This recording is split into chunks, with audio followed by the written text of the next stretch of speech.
I'm Jill. I'm Cody, and we're here west of Vulcan, Alberta, and we are K&S Growers. We specialize in native and wetland plants, mostly establishing emergent native plant colonies for stormwater treatment, water erosion, any type of wetland application really. And we produce a lot of plants here at our facility, but for the most part, we install them ourselves with a planting crew through the summer. So that's what we do, and we'd like to show you around. So we took over the company from Ray Shaw, who started this around like over 25 years ago now. And he was one of the first in Alberta to start propagating wetland species in particular in a greenhouse on a large scale. He knew some landscape architects in Calgary who just saw a need for wetland establishment for storm ponds in particular. So pretty much most of the storm ponds you see in Calgary, Ray and his crew or us planted them. We were his crew. We were his crew.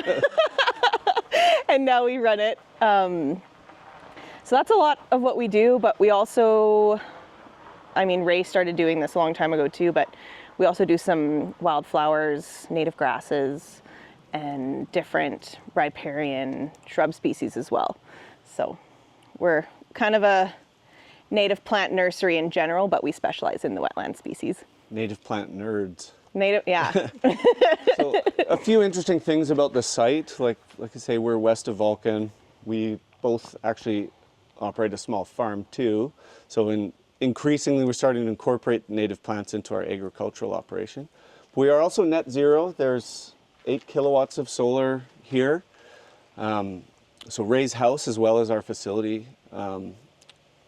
balances out to net zero through the year. We used to have a 5 kilowatt wind turbine, but the bearings went on it and we can't replace them. So this is greenhouse 1. This is capable of growing year round, but we like to take the winter off, so we don't. This is kind of the nursery side. So early in the season, we stratify through the winter in some coolers we have in the utility room. This is where this is called our germination table. And we spend the entire spring in here transplanting. And we, I mean, 95% of the species that we grow, we hand harvest the seed from local sources, or depending on the project, sometimes we do some specialized seed harvest for those, so that we're making sure that we have a local seed bank and local varieties.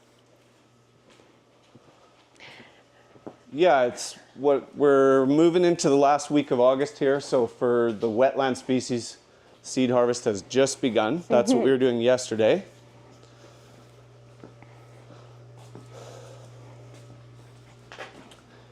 And this is the tunnel to greenhouse 2, where most of that growth takes place.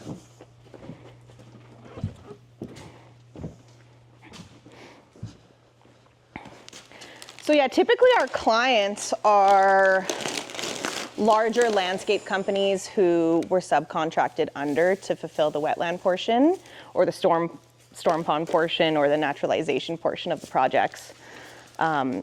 So we often get contracted to custom grow these species for the projects.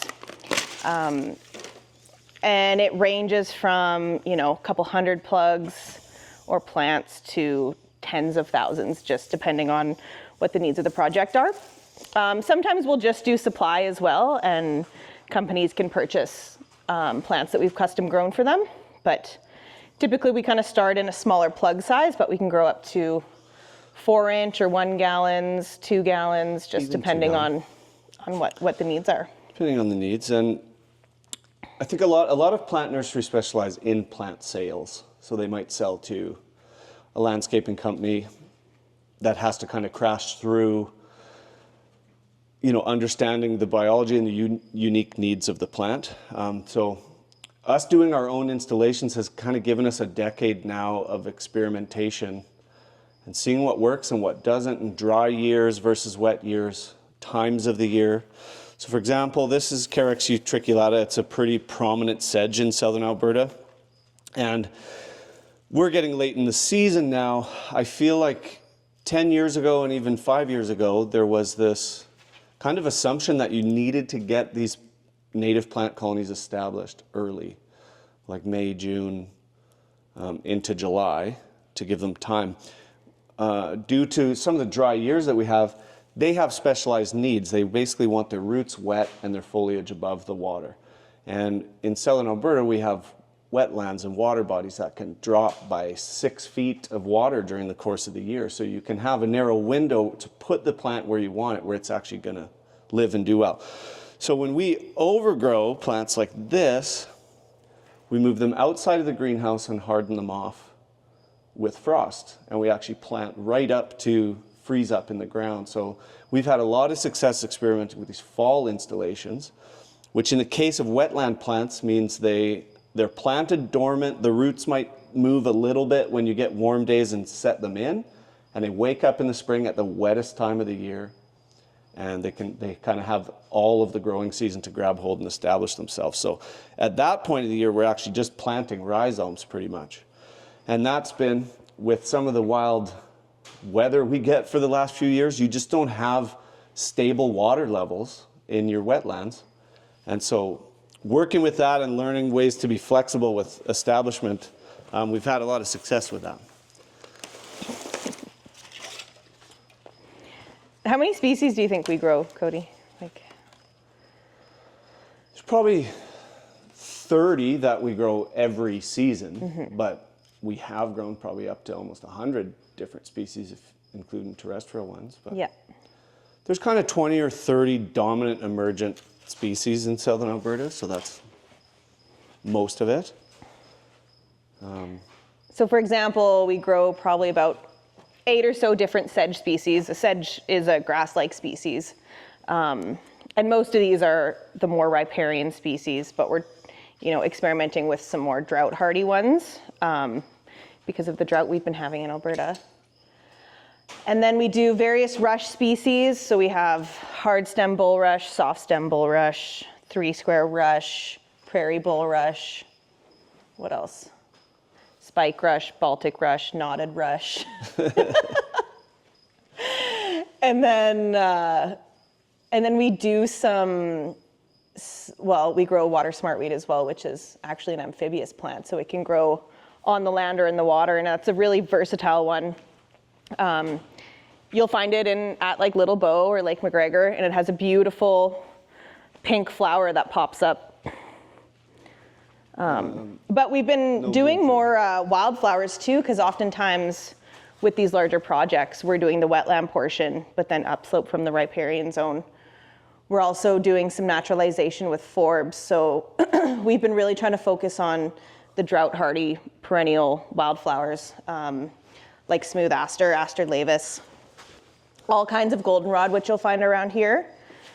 We've been experimenting with, and because we are on a farm and we have some land, every year we've been planting a few, even in our shelter belt, and trying to find varieties that grow well, require low maintenance, can be mowed. That's the idea. There are a lot of really unique and beautiful wildflowers, like in the foothills, for example, but they can be very particular to localized microclimates. And so we've been working more with your really hardy native forbs and wildflowers that establish well. I mean, almost set it and forget it. Yep, so that people who are looking to do some naturalization or to plant perennials that require, not a lot of water, not a lot of fertilizer, not a lot of maintenance, I'm trying to come up with some go-tos for southern Alberta, particularly in our area, that you can either get a seed mix for or come and get some plugs from us. And so far, the smooth aster, goldenrod, long-headed coneflower, prairie sage, of course. That just grows like a dam. Even annual sunflower, I've started to experiment with. And then we also do some perennial forbs, which you'd find more in the wetland setting, like wild mint, which is so easy to harvest, so easy to collect seed. And if you have a wet spot, it grows amazingly. It's beautiful, it smells great. It's delicious. And it tastes good.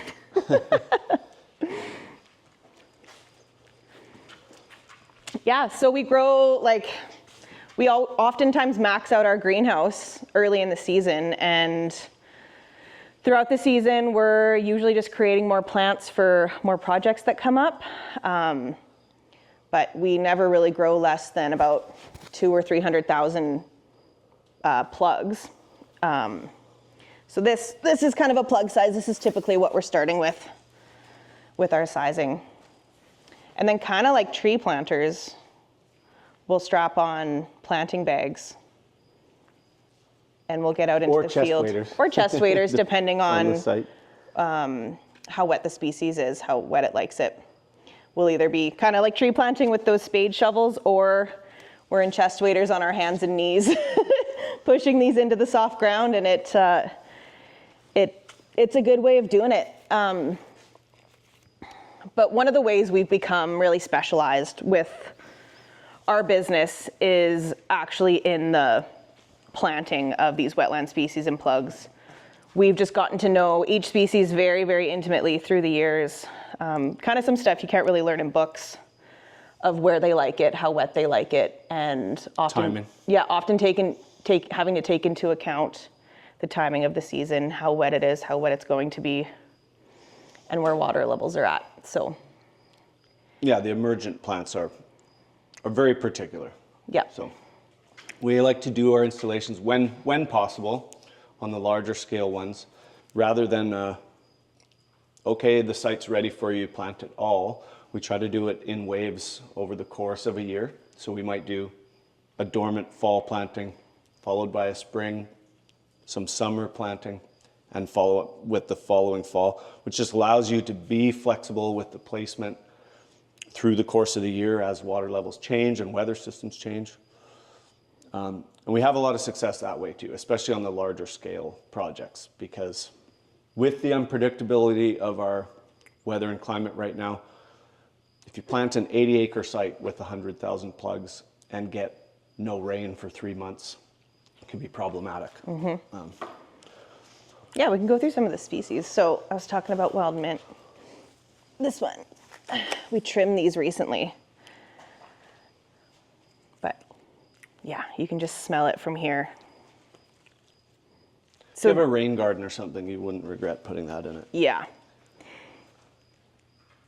Yeah, and this we collected locally from the Bow River and our backyard.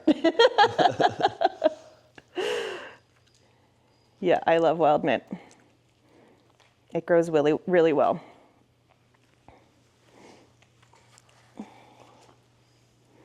What else we got? This is spike rush. Baltic rush. Oh, that one's Baltic rush. Yeah, this is a rush species that we grow. Put those roots on there. So Baltic rush, as opposed to spike rush, you're gonna find this a little higher up the bank. This can be mixed in with some drier species, and it can tolerate quite a bit of dryness, as well as it kind of thrives when it's super wet as well.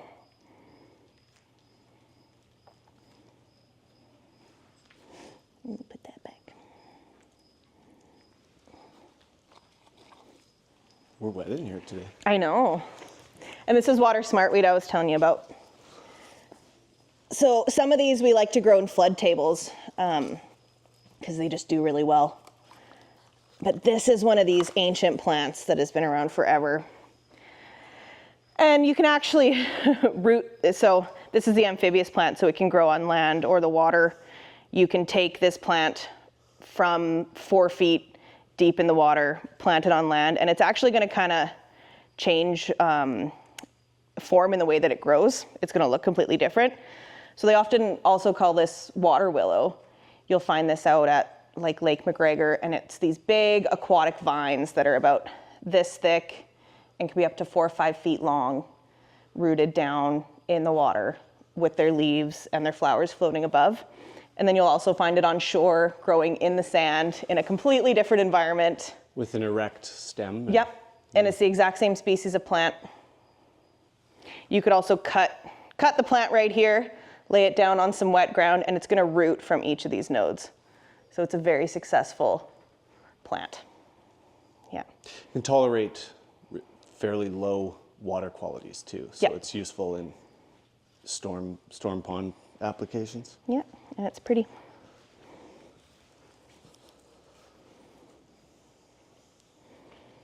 What else do we got here? We'll go around outside.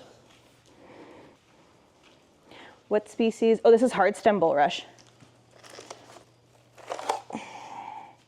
So look at the thick rhizomes on this one. So this species can grow, I mean, you'll see this in on wetland shores and a few feet deep as well, but it's gonna grow in good conditions up to 6 feet tall and have this big seed head on top. It's one of the powerhouse emergent plants that can fix heavy metals that are in toxic water. Its bank stabilization capabilities are incredible. In times where we actually didn't have enough plant material from seed that we produced here, I was able to drive an excavator in a wetland. If you stepped off the bulrush stand, you would sink to your hip in mud, but you could actually drive on the root system of that plant. It was so stable. So we use that everywhere that we can, really. Yep, love the bulrush.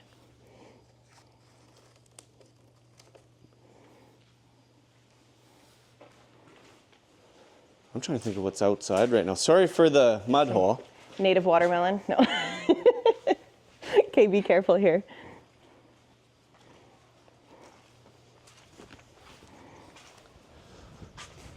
Ooh, just quickly.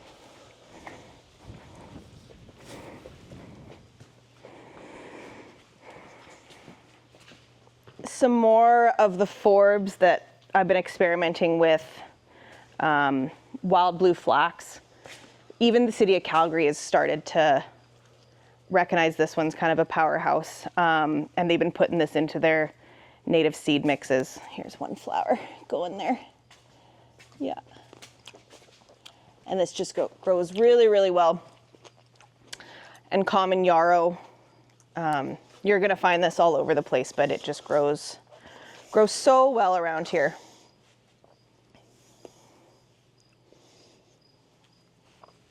What else do we have?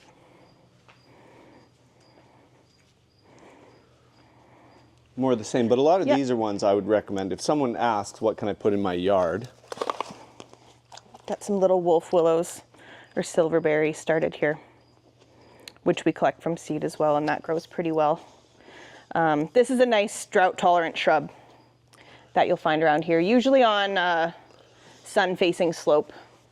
Along the Bow River, you can find lots of these, and they have the little silverberries. That's why it's called silverberry.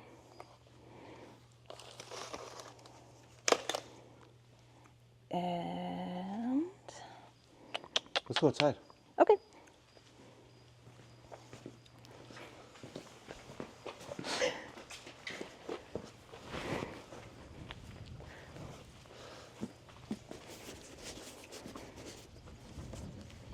What are you doing? Oh. I had a rock in my boot. Ah.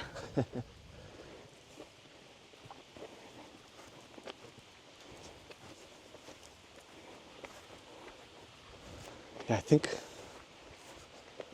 maybe not so much here.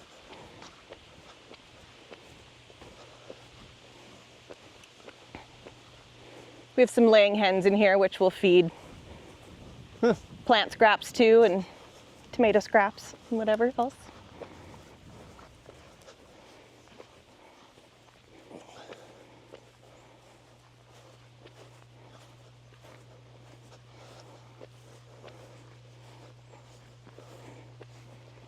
So some seasons, depending on how booked we are, we'll do some bioengineering projects as well. Ooh.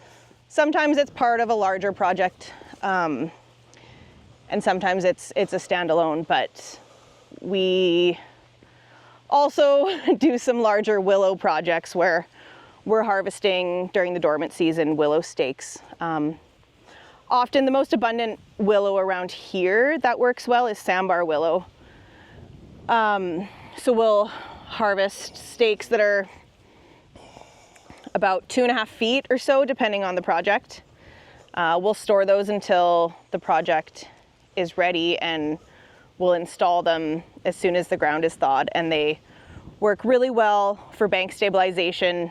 So we did a project out in Claire's home. It was an 80-acre storm pond for flood mitigation, and we did, how many willows was it? 45,000? 50,000. 50,000 willows.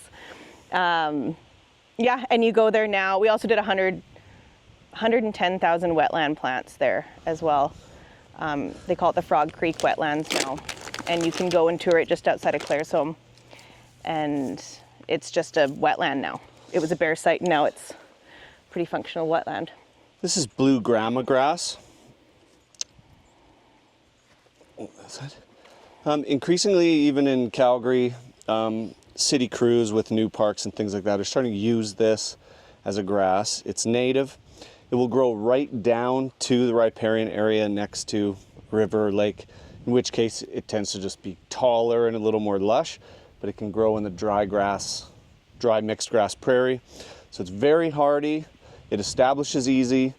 It requires little to no maintenance, but it's soft, it's nice, it's pleasing to the eye. So I recommend anyone who's interested in maybe tearing up your lawn to use something like blue grama, these beautiful combs that form in the fall. It's one of our kind of superstar prairie grasses, I think. And it will do well. Lethbridge, Calgary. Maintenance free, but also good looking I think that's what people might be looking for on their property sometimes. What else do I have here? Giant hyssop. It's also fairly easy to grow. Yeah, and here's prairie sage, like we were talking about. You're gonna find this all over the place, but it does so well. You can grow it from seed, and it's so drought tolerant. And if you happen to have it in a wet spot, it's just gonna grow really tall. It's become a bit of an issue in my garden because I do water it sometimes, that the sage is taking over. It's this tall. I gotta cut it back quite often. So that's kind of a powerhouse native perennial wildflower. That's great for around here. So here's a willow that we would have propagated probably from during a season when we were doing some willow staking. Oftentimes, instead of, if you need to cut them to a certain length, we'll take the scraps and grow some plugs up to 1 gallons. So this is yellow willow, so you'll find this around here. It's a little more rare than sambar willow, but it can get to be tree height. Yeah, it's a little less shrub-like, a little more tree-like. Yep. So another thing we've found with doing our installations over time, particularly in spring and fall, but even midsummer, plant material that's scheduled for an installation, we move it out of the greenhouse, give it some wind, give it some fluctuations, give it some different light cycles. The greenhouse is like a spa, so you try to make them as hardy as you can so they don't go directly from the spa to the harsh realities of nature. So particularly, plants that we're holding over winter are generally outside and not in the greenhouse as well. But a lot of this stuff is scheduled to be planted, so it's outside hardening off.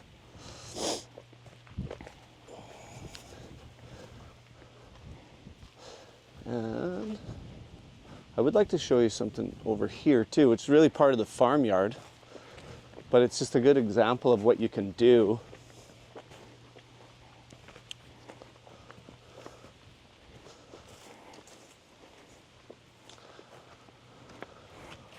So any of my ancestors, or Jill's for that matter, we both come from multi-generational homesteading farm families in southern Alberta.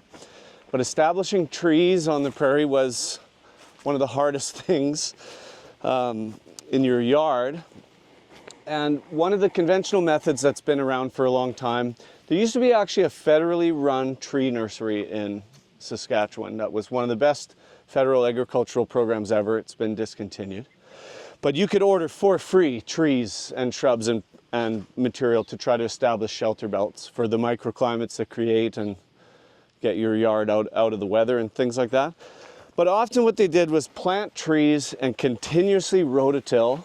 They would plant them in linear lines, like squares, and continuously rototill, which did give the trees a little advantage. They weren't competing with weeds and they weren't competing with grasses, because water is always a limiting factor. But this is an example of things you can do on the farm, as opposed to this kind of linear row of monoculture of trees. What Ray did, and this is only 12 years old, and it's basically a little island of like the foothills biome that you would find. So in here, and this was all planted from plug 12 years ago, is aspen poplar, wolf willow, there's wild rose, Saskatoon, and chokecherry, and some of your native forbs like smooth aster. And this, you will find this exact mix of species out on the land, on the natural landscape, say in the foothills. So it's just a haven for insects and birds, and there's more biological activity happening in here than you will find just in the tree rows of northwest poplar that you'll find. So we're always trying to encourage, whether it's your yard in the city or you're a farmer or a larger landowner, to try to accommodate things like this, which, like I say, it starts with native species. They play host to thousands of insect species, and that's the base of your food chain, moving up to birds, to rodents. You get more of the forage birds like starlings and things like that. We have resident owls that raise young in this yard every year, because there's a ton of stuff going on that's good for them and for the food chain from the bottom. So I think it kind of speaks to the different way of thinking regarding, landscaping or agriculture, that you can try to, instead of trying to force nature to your will, you find a way to fit what you're trying to do within the landscape.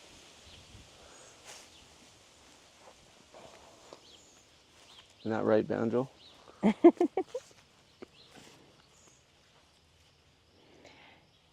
Yeah. So down the road, it'd be cool to get into more projects like this, trying to nativize more, residential land, personal land. Right now, some of our biggest projects that we do every season is the wetland replacement projects. So we're working with larger design firms who get contracted to design wetlands, usually on donated lands. It's usually reclaimed agricultural land. Yeah, which are funded by the Wetland. Alberta Wetland Replacement Program. Yeah. So an example of that would be, and we've done a lot of this in northern Alberta, where you might have a low end to a field that's not very productive for, say, grain production, and they've even cleared the wood off it and tried to make it into a hay field, which 3 out of 5 years is flooded and they can't even get equipment in there to hay it. So some guys have slowly found, this isn't really productive. I actually feel bad about tearing the habitat out for the birds. So they'll notify their municipality that I do have 10 or 15 acres that I think would be a good candidate to be turned back to natural wetland. And that's what that program is there for. So there might have been an industrial activity took place somewhere else in the province that disturbed a portion of natural wetland. And they often have to pay into the Alberta Wetland Replacement Fund in compensation for that. And they look for a site where they can then replace an equivalent amount of functioning habitat. And we take a lot of pride in those jobs, because you can come back even 6 months later and it's just full of birds and beavers and things like that. A lot of that has taken place in northern Alberta. I'd like to see more of it in southern Alberta, where we have a shortage of water on the landscape as it is. And it just so happens that the agricultural activity that's taken place in the last 120 years has removed about 75% of our natural wetlands. And I think we can do better. So that's what we're working towards. And I can't think of anything else.